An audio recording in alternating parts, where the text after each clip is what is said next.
विविध करांमुळे कंबरडे मोडलेल्या सर्वसामान्यांसमोर शासनाने HSRP नंबर प्लेटचा खर्च वाढवून ठेवला आहे, अन्यथा दंड निश्चित आहे. एकीकडे सर्वसामान्यांना आर्थिक परिस्थितीमुळे यास उशीर झाल्यास गय न करणाऱ्या शासनाच्या अनेक विभागांमध्ये अद्यापही नवी प्लेट बसवण्यात आलेली नाही. मग त्यांच्यासाठी नियम नाहीत का, असा सवाल करण्यात येत असून लोकांना सक्ती करण्यापूर्वी अगोदर शासनाने आपल्या सर्व वाहनांना नंबर प्लेट बसवण्याची गरज आहे. सरकारकडून हाय security HSRP registration number plate बंधनकारक केलेली आहे. ही नंबर प्लेट नसेल की वाहनांवर कारवाईचा बडगा उगारला जाणार आहे. जिल्ह्यात शासनाच्या अवघ्या काहीच शासकीय वाहनांनाच ही high security HSRP registration number plate लावली आहे. इतर वाहने विना high security HSRP number plate लावून धावत आहेत. महसूल, जिल्हा परिषद आणि पोलिसांच्या वाहनांचाही यात समावेश आहे. त्यामुळेच शासनाचे नियमच शासन धाब्यावर बसवत असल्याचे दिसत आहे.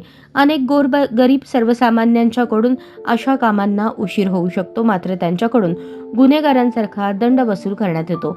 त्याचवेळी शासकीय कर्मचारी आणि अधिकाऱ्यांच्या शासकीय तसेच खाजगी वाहनांवर कारवाई करणार, असा सवाल उपस्थित होत आहे.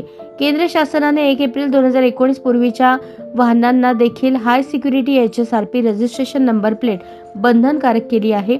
याच्या अंमलबजावणीत महाराष्ट्र मागे राहिला. सर्वोच्च न्यायालयाच्या आदेशानंतर राज्य शासनाने आदेश दिले आहेत. त्यानुसार जुन्या वाहनांना HSRP नंबर प्लेट नसेल तर त्या वाहनावर कारवाई केली जाणार आहे. केंद्र शासनाने हा नियम लागू केल्यानंतर 1 एप्रिल 2019 पासून सर्व वाहन वितरक HSRP नंबर प्लेट बसवूनच वाहने ताब्यात देत आहेत.